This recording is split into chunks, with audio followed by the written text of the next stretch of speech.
So you honestly believe that if you walk off the edge of that building, sincerely believing that you can walk through the air over to that building, if you believe that firmly enough and affirm that in yourself, you honestly think you can do that? I think that if there's no doubt, you can do it.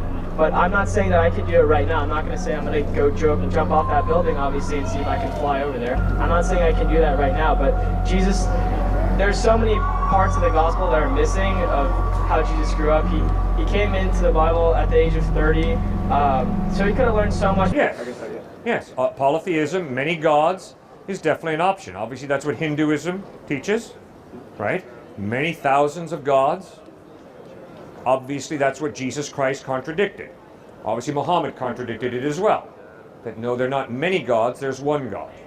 Okay. So that's the difference between monotheism and polytheism. Okay.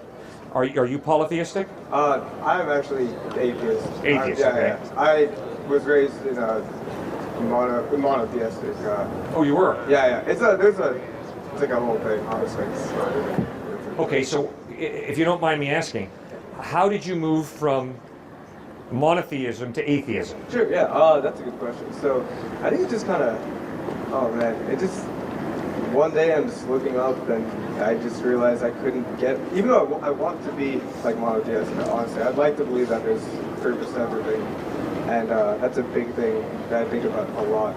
But I just decided that I couldn't get myself to rationally believe that it was all created by one thing. I don't object to the idea of something existing higher than 3 dimensions and like governing anything. I just don't necessarily think I agree with the idea that they would have a set of rules, a set of like very, not arbitrary, almost arbitrary, not to demean them or anything, but right. Stuff like don't have sex, don't have, it would be more of a bigger picture kind of thing. Like they almost deism, but not really. I don't know if that makes sense. I can't articulate this well at all, so I apologize. But No, you're doing a good job. It's hard. I know it's hard. yeah, and I was just wondering because I just looked up the on-cost thing like 5 minutes ago. Yeah, and so I thought it makes sense in some ways, in the sense that if they're, I couldn't comprehend something where you need something to make something, but then that's like a whole loop in itself. It's like the first thing, so the unclass costing makes sense in that way, and I understand why they've been presenting the argument for so long. But I was just wondering what your opinions are of like multiple unclass causes or something like that. Yeah. Okay, now correct me if I'm wrong, but what I heard you say was you believed in God, and then one day you just realized I can't believe in God rationally. Yeah, exactly. Okay, what were you looking for? I mean, rationally, what's the standard that needs to be met before you believe in God? I honestly don't know if when I say one day, I mean, it didn't really happen in one day, it was just like a progression.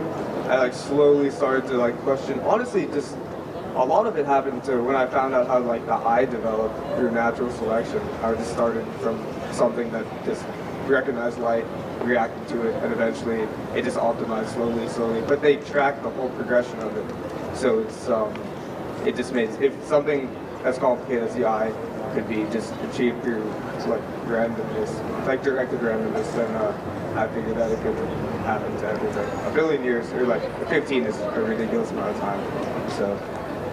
Okay, but I like the way you said it. Directed randomness. So who's doing the directing of the eye? It's directed in the way that if something doesn't work, there's no reason why it would stay. So if you have an eye that doesn't do anything, there's no reason that genetic code, and this can apply to past genetics also, there's no reason why that genetic code would be passed down because it doesn't do anything. It could be like detrimental. So if you have an eye that works, that'll get passed down because that's useful. I can see something and react to it. And back then it wasn't like I see a piece of food. It's more like light probably assumes that there's some kind of food there, so I'll swim towards that or something. Right. And so yeah. And I agree with you. The eye that works gets passed down. The eye that doesn't work is obliterated, right? Okay, but the question still remains, how do you get an eye that works?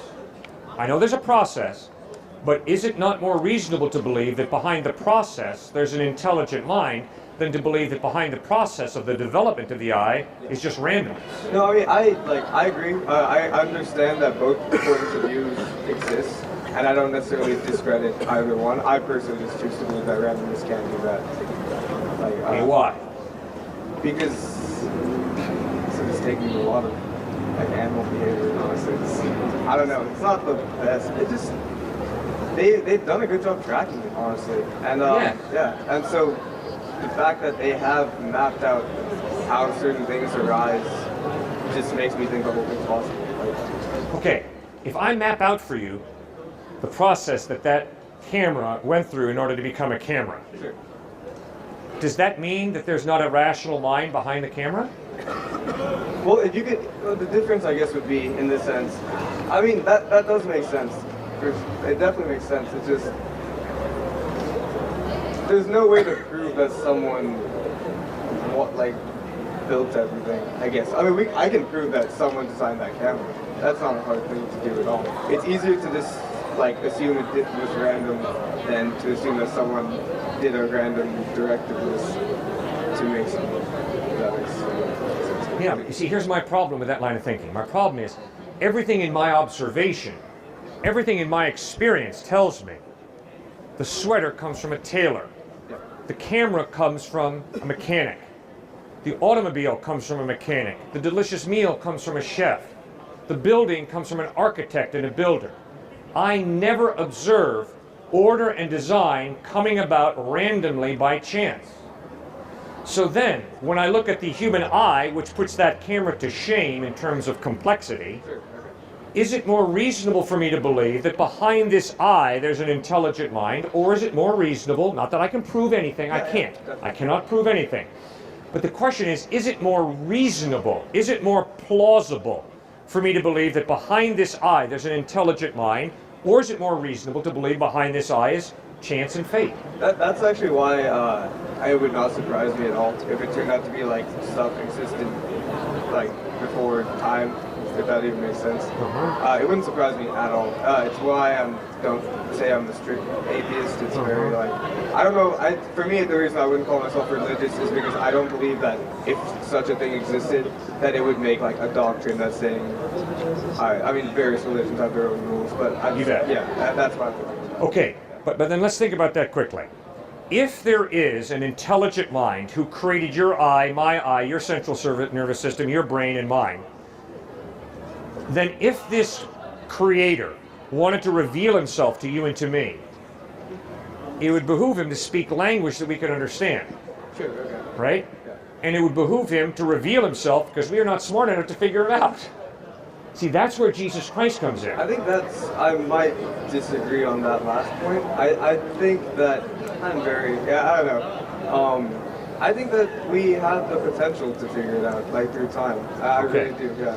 All right, then try. Do you agree with this? Now watch this. Okay. Hi, my name's Cliff. What's your name? Carrie. Ann? Carrie. And what? Mary? Carrie. I carry my books to school. Susan.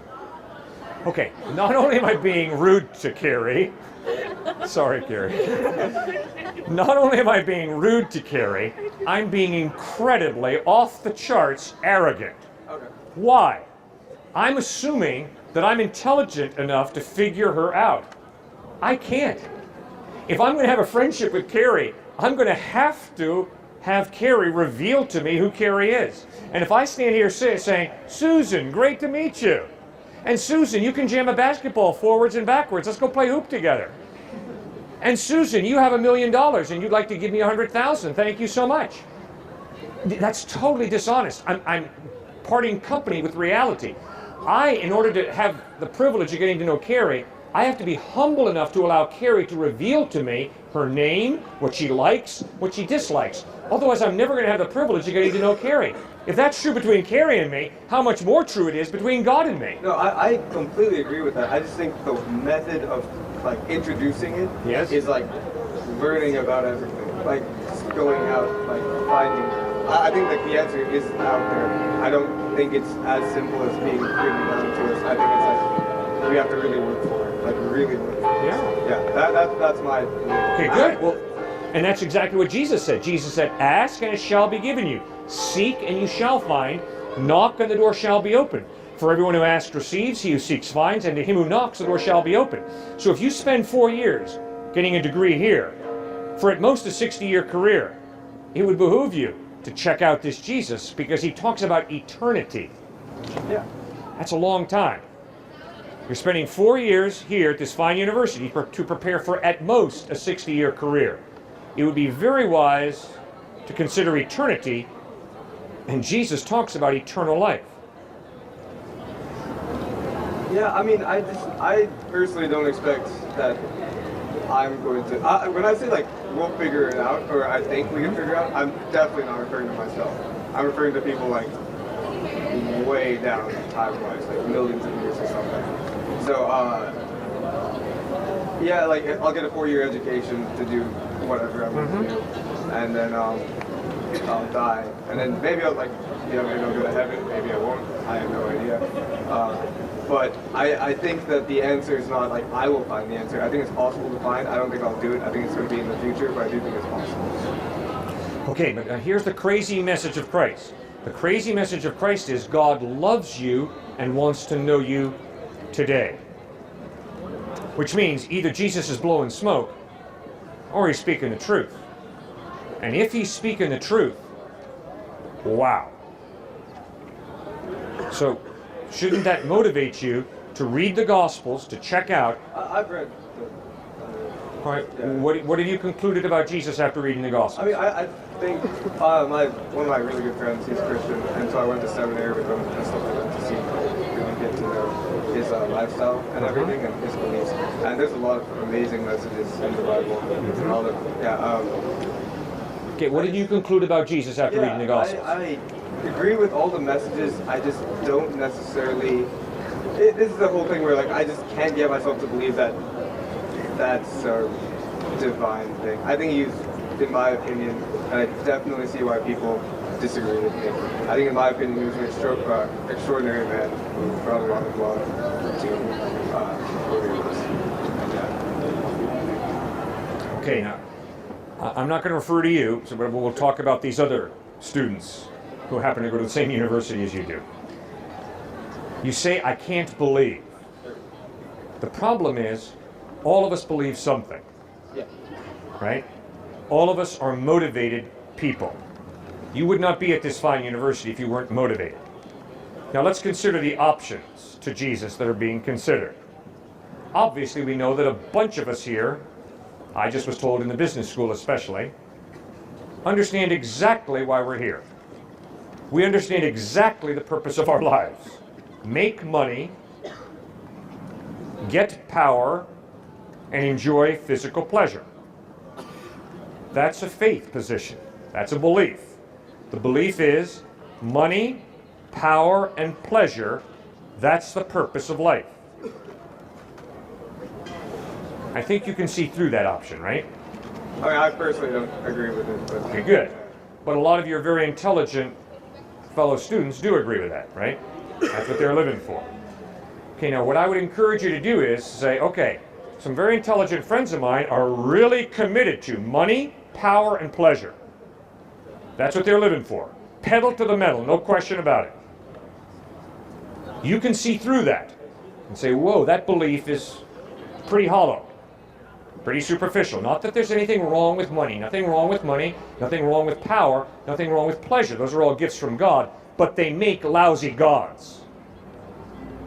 Okay, so now, please ask yourself, what am I living for? Because obviously you wouldn't be a student here unless you were pretty motivated.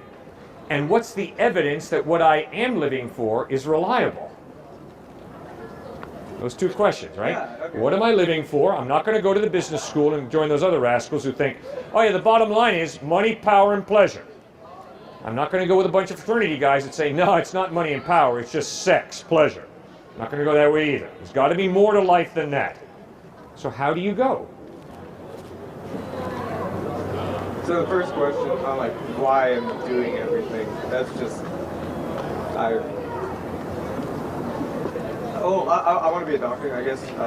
Great. And so I don't know. I think the field is amazing. It's really interesting, and you also, I mean, the best part about it is just seeing a patient walk in with something, seeing them walk out like a month later completely fine, with no long-term effects. I've volunteered at the hospital, and there's a patient that I got there on the first day, and he left like a week before I was done with my internship, and just seeing him okay was one of the best feelings I've ever had. Awesome. And so that's what I look for, in the sense that, I mean, it's also really interesting though. I mean, I wouldn't do it if I was dead bored of that thing. I'm Right. not sure on that one, but Right. I'm lucky enough where I actually really enjoy that. Great. And so, could you remind me? What's the evidence that the purpose of your life is to be a doctor? Yeah, I actually have no idea. I don't know if that evidence straight up exists. Right. Or anything, yeah. That's my personal philosophy, is it's worth it, but there's nothing to prove that it means anything, like, at all. So, in my opinion. Okay, I respect you intellectually. But that's scary, isn't it? It's only, yeah, I completely agree. But it's also kind of cool. I mean, you see, it's just amazing. Like, everyone can be whatever they want, and you're not bound by anything, I feel. You can really just push yourself in whatever direction you want, and I think there's something really cool in that. Okay, but wait a second. Here's the scary part. The scary part is, ultimately, it doesn't matter whether you're a doctor who helps dying people live, or whether you become a terrorist and murder people. You can choose whatever you want to. Yeah. And it's ultimately meaningless.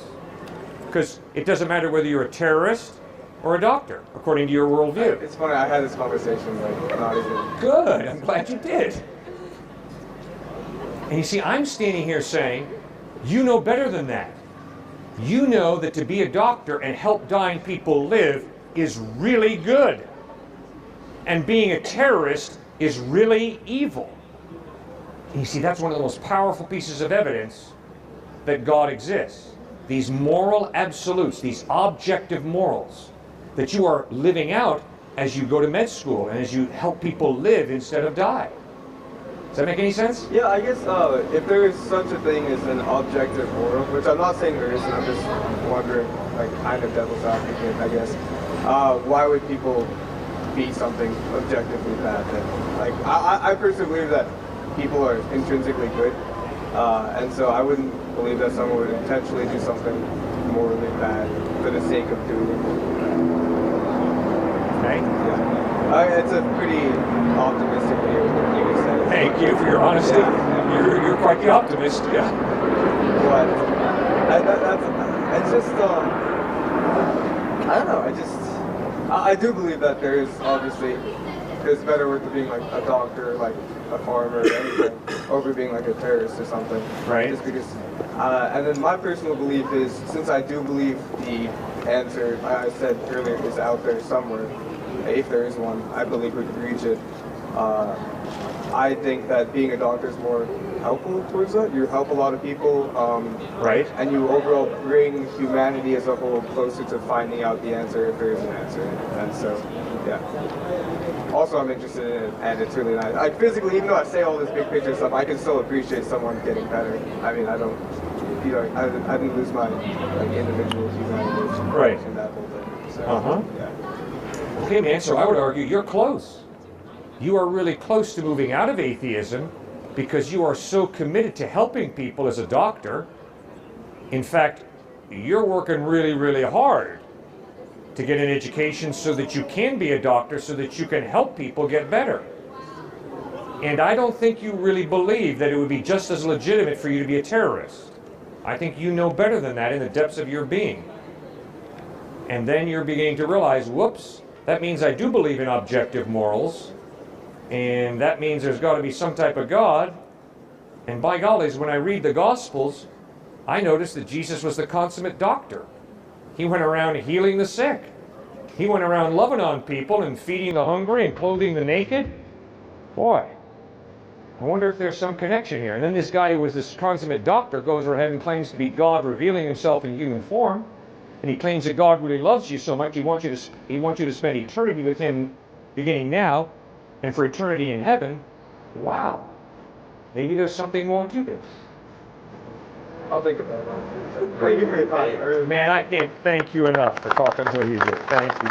Okay, so what makes me not the son of God? What makes him not the son of God? What makes her not the daughter of God? Why is Jesus the son of God and no one else here is the son of God? What makes him so special that we have to look up to him and say, you're better than us, we should praise you? We're all equal. every single one of us has the same exact qualities that he has.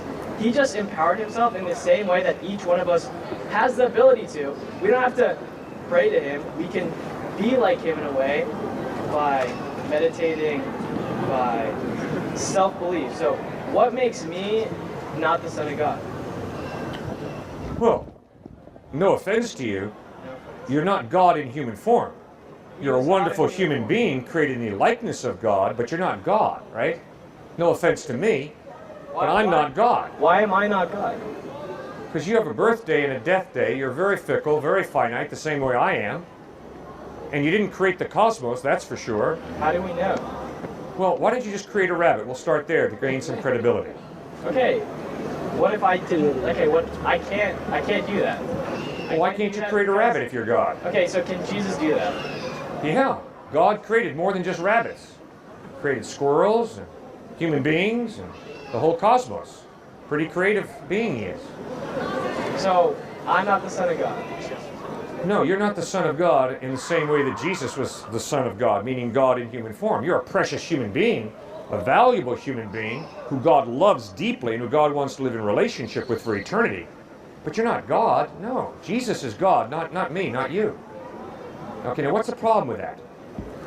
It's just when everyone looks to an external force as something that we have to pray to or attribute anything to, we don't get to find that internal power inside to grow. And I think that we can all do the same things that Jesus did. I think we can all walk on water. We can all make miracles if we have self-belief.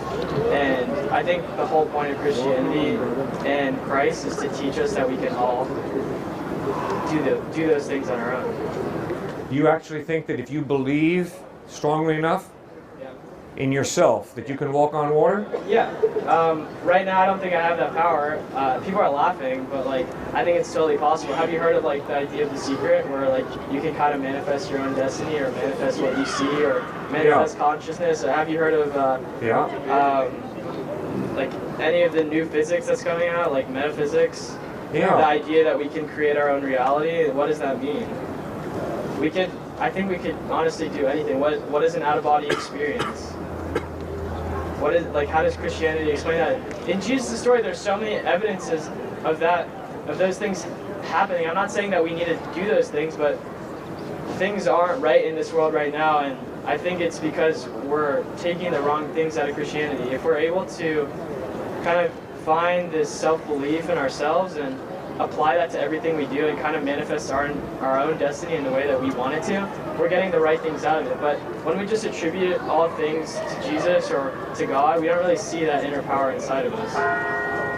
Okay, now I like you and I like the way you think because you're articulating a worldview and you're doing a good job and I thank you for that, okay? A worldview? Yeah, a worldview. But this is fine. Yeah, it's your worldview. It's your view of reality, right? And your view of reality is, if you believe something firmly enough, you can make it happen. Yeah, exactly. Okay, so you honestly believe that if you walk off the edge of that building, sincerely believing that you can walk through the air over to that building, if you believe that firmly enough and affirm that in yourself, you honestly think you can do that? I think that if there's no doubt, you can do it. But I'm not saying that I can do it right now. I'm not going to say I'm going to go jump off that building, obviously, and see if I can fly over there. I'm not saying I can do that right now, but Jesus, there's so many parts of the gospel that are missing of how Jesus grew up. He came into the Bible at the age of 30, so he could have learned so much before then on how to kind of master those techniques. And I don't think that we all need to learn how to fly. We all need to learn how to walk on water. But having self-belief is kind of the most important thing, and not having any doubt.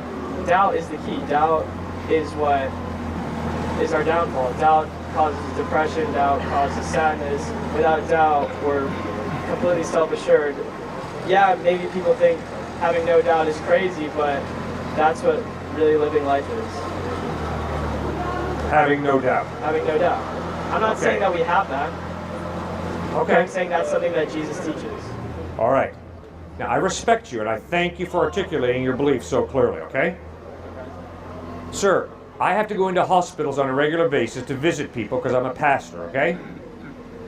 If someone has cancer, I don't care how firmly they believe that they're going to get well, they often will die.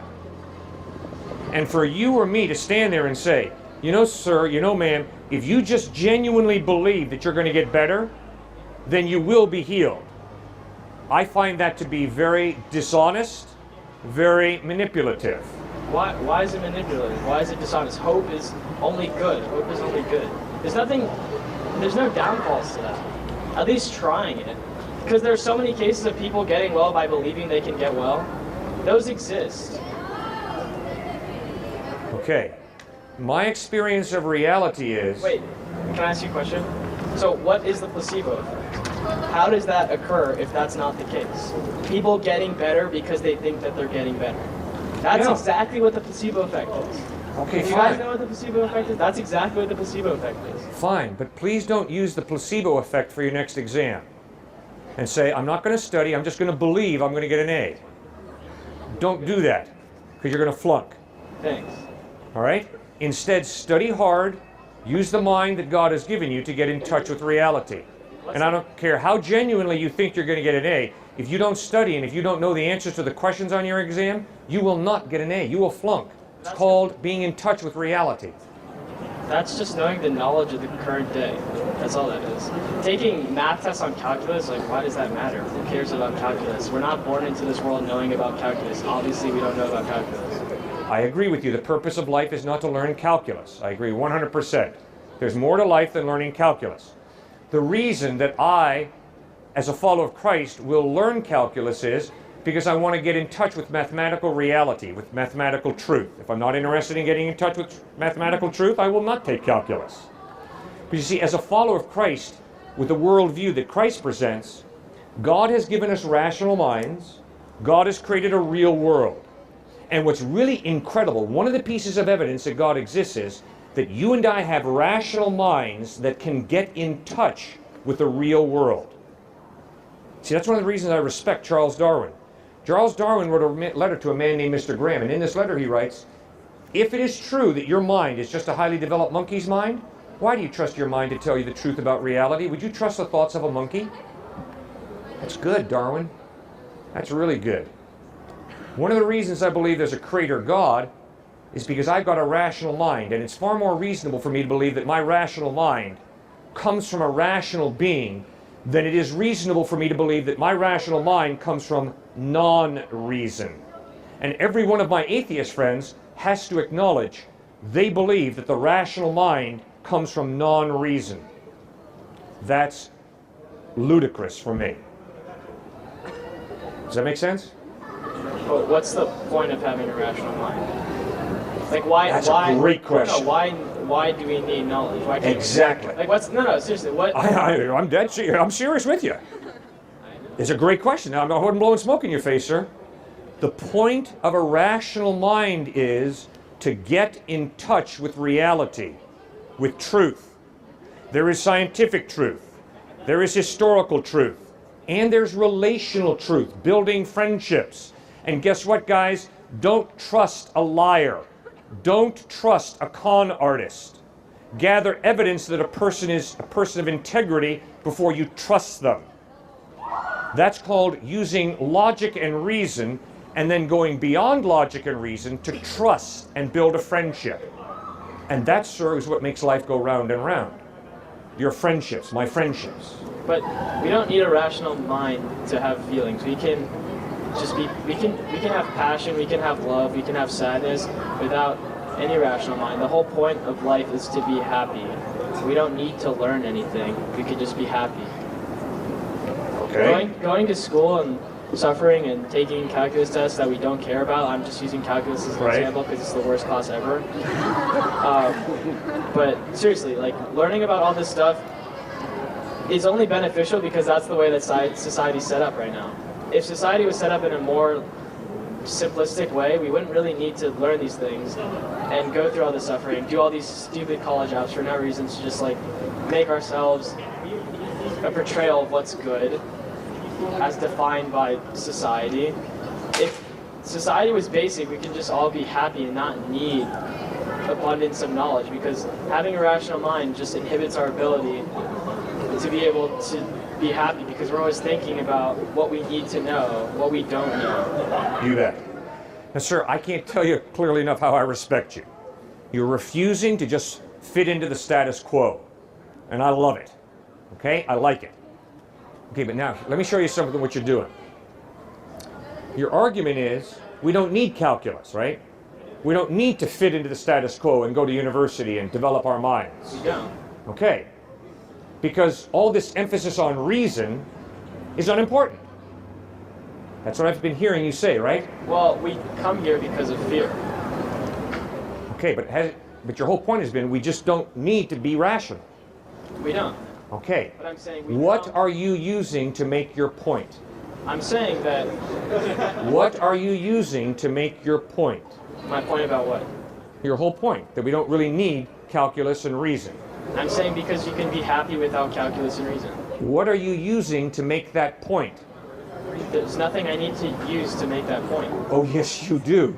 You can just You cannot go blah, blah, blah, blah, blah and make your point. You are using reason, sir. You're thinking creatively. You're trying to allow your mind to not fit into the status quo. But, sir, let's be real honest with each other. You are using reason. right now. Right now. Okay, but that doesn't require me to learn calculus. This is That's just a obvious, basic conversation that we're having. It's a basic conversation that is only possible because you and I are talking in a reasonable way that we can understand each other. If I stood here and said blah, blah, blah, ha, ha, ha, blah, blah, blah, our conversation would be gone. You know I'm not trying to prove that language. I'm not trying to prove that. I'm really not trying to say that if I didn't know how to speak, we wouldn't be able to have a conversation and this wouldn't be possible. Like, that's not what I'm saying. That was not my point, sir. My point was, you were saying reason is unimportant, but you were using reason to make your point. Do you see how self-defeating your argument is? That's not true. Of course it is. It's no different from the student who steps out and says this. Unless you can scientifically prove something, it's not true. See, that's self-defeating. Why? Because all I got to do is look that student in the face and say, really?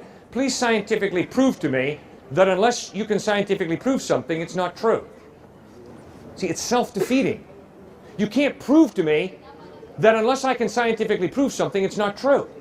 It's a self-defeating argument. So to argue with you, I would have, without reason, I'd basically have to sit on the floor and just meditate or just hum or something. Exactly. That's like without reason. That's exactly right. You're using reason in your discussion with I'm saying me. we don't need to learn about calculus. We don't need to learn about all these random subjects that we don't care about. I agree. That's what I'm saying. I'm not saying anything about language. I'm not saying I'm speaking to you right now. That doesn't necessarily mean that I'm using reason.